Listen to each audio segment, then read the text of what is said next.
October 25, 1944. The Philippine Sea. What happened next would change naval warfare forever. The Japanese Imperial Navy sailed toward Leyte Gulf with everything they had left. Massive battleships, carriers, cruisers, an armada that represented Japan's ill hope of stopping the American advance across the Pacific. Admiral William Halsey's Third Fleet was about to meet them in the largest naval battle in human history. By this point in World War II, Japan was desperate. Their island empire was crumbling. American forces had island-hopped closer and closer, cutting supply lines and destroying their ability to defend conquered territories. The battle for the Philippines would be their last real chance to stop the American invasion. The Japanese plan was audacious. They would split their fleet into three groups, creating a complex trap designed to draw the Americans into multiple engagements. Admiral Takeo Kurita would lead the main attack force through the narrow San Bernardino Strait. Another force, led by Admiral Shoji Nishimura, would push through the Surigao Strait. A third decoy force, commanded by Admiral Gise Oboro Ozawa, would draw away the main American carrier fleet.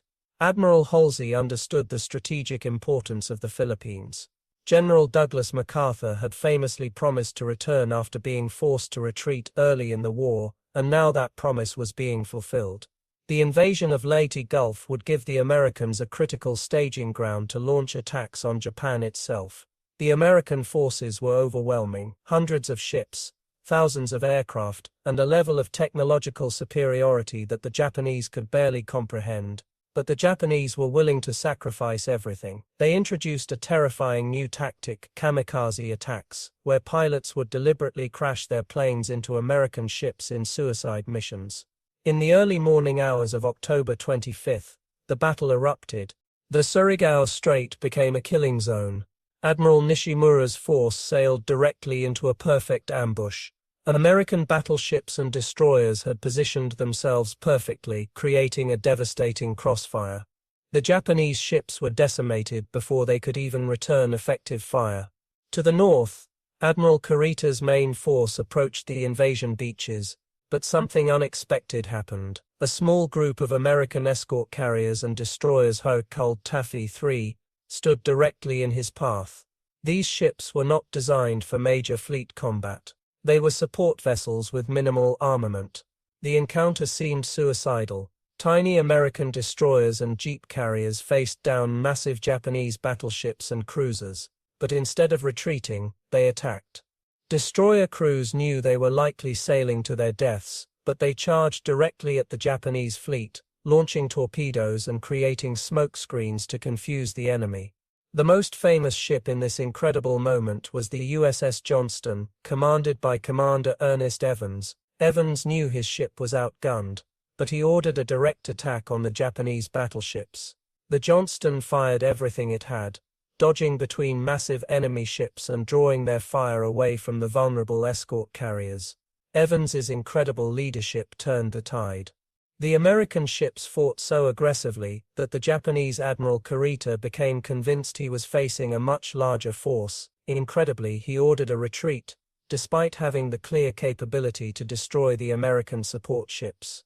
This moment would become legendary among naval historians. A handful of smaller American ships had somehow stopped a massive Japanese fleet, saving the entire Leyte Gulf invasion through pure audacity and courage.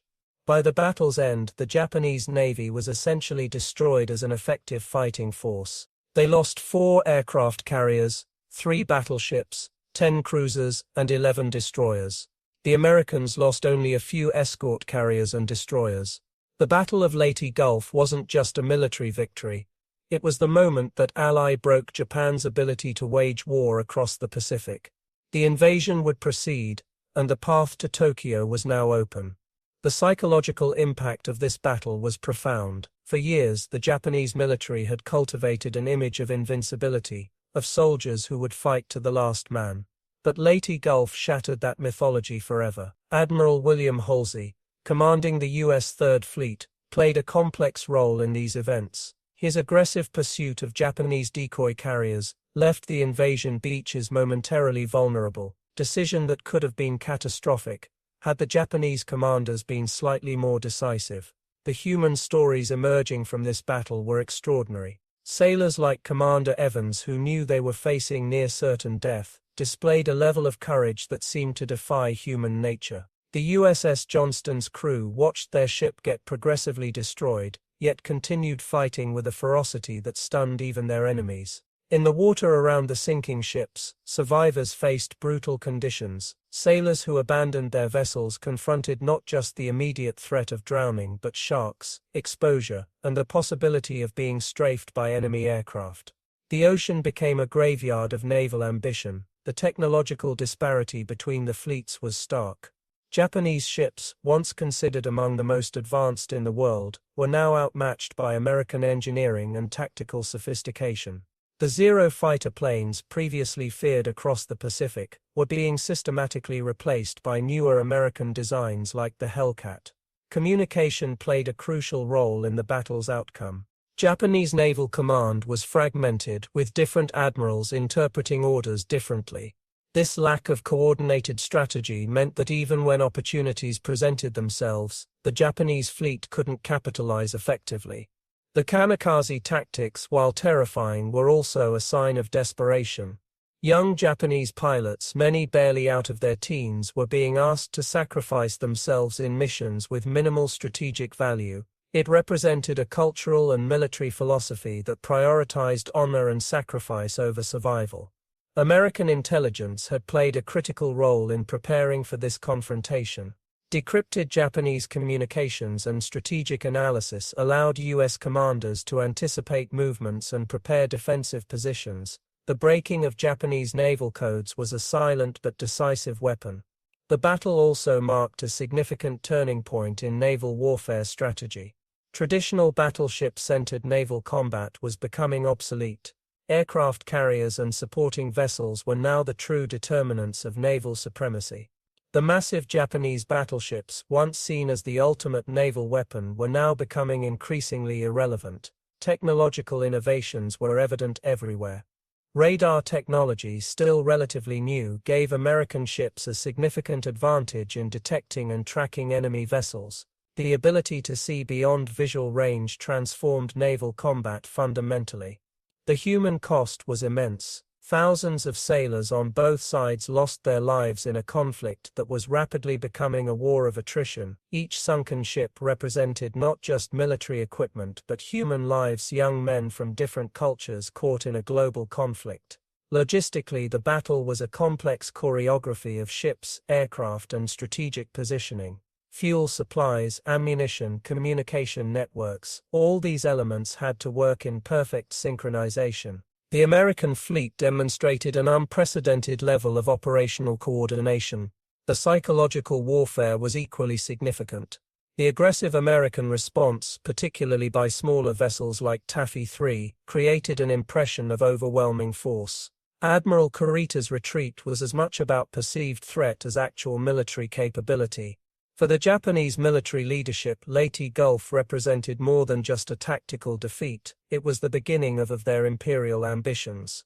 The carefully constructed myth of Japanese naval invincibility was irrevocably shattered. The psychological impact on the Japanese military was profound. What had once been a confident, expansive force was now reduced to a defensive posture, desperately trying to preserve what remained of their territorial gains. Admiral Halsey's aggressive pursuit of the Japanese northern force, while controversial, demonstrated the changing nature of naval warfare. Strategic decision-making was no longer about individual heroics but about comprehensive understanding of battlefield dynamics. The survivors of Leyte Gulf carried stories that would echo through generations. Sailors who witnessed the brutal naval engagements spoke of moments that transcended military statistics of human courage, terror, and unexpected acts of compassion amidst overwhelming violence. Japanese sailors who survived the battle often described a sense of profound disillusionment. The imperial narrative that had sustained their military motivation was crumbling. Young men who had been raised on stories of invincibility were confronting the harsh reality of military defeat. American veterans similarly were transformed by the experience. Many spoke of a complex emotional landscape, pride in their military achievement mixed with a deep understanding of the human cost of warfare. The Pacific theater had been uniquely brutal, with cultural misunderstandings and racial tensions amplifying the conflict's intensity.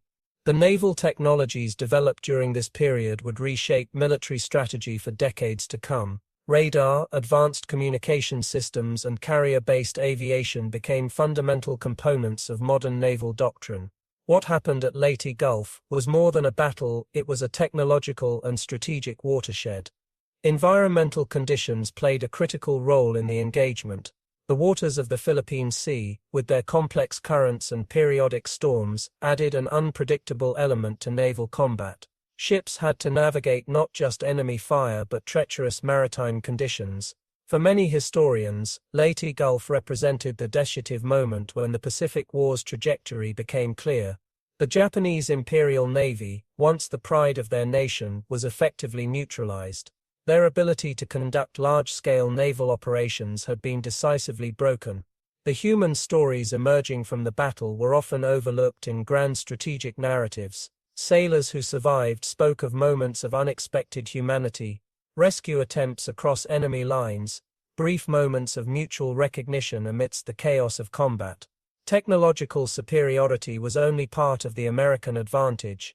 Training, coordination, and a robust logistical infrastructure played equally important roles.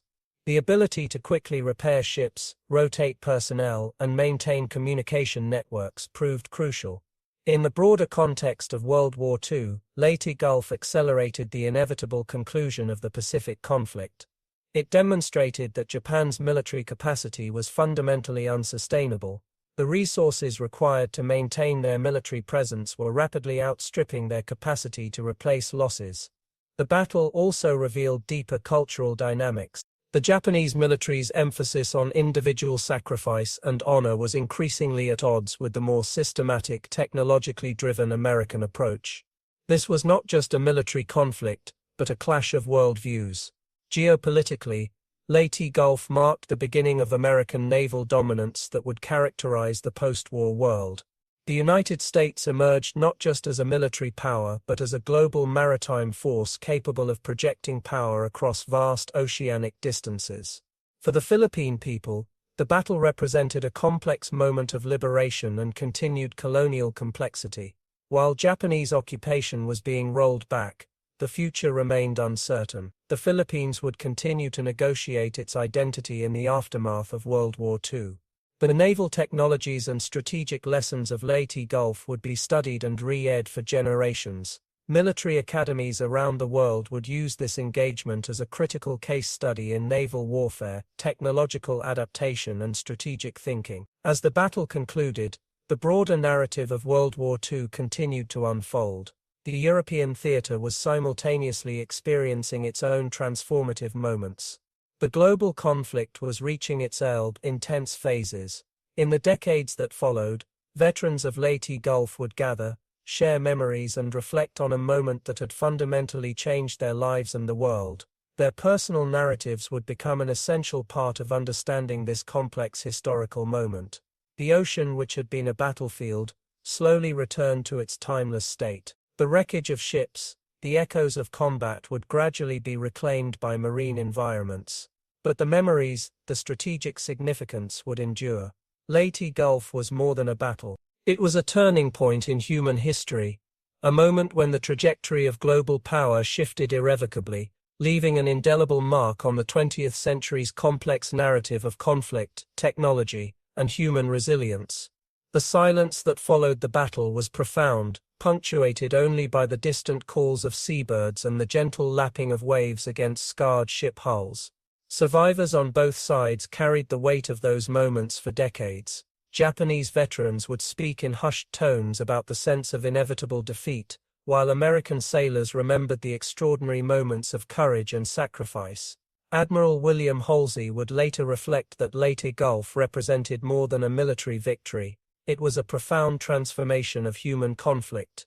The traditional models of naval warfare had been permanently altered, giving way to a new understanding of technological and strategic engagement. In the years following the war, marine researchers would discover remnants of ships, creating a maritime archaeological record that told stories beyond official military documentation. Corroded gun barrels, fragments of navigation equipment, and personal artifacts would emerge from the ocean depths, silent witnesses to humanity's most complex global confrontation. The Philippine Islands, which had been the geographical centerpiece of this massive naval engagement, would rebuild and transform. The scars of occupation and battle would gradually fade, replaced by new narratives of national identity and resilience. For many veterans, Leyte Gulf remained an intensely personal memory, a moment suspended between extraordinary violence and remarkable human connection.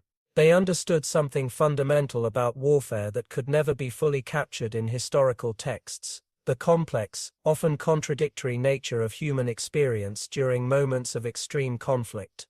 As generations passed, the battle would become more than a historical event.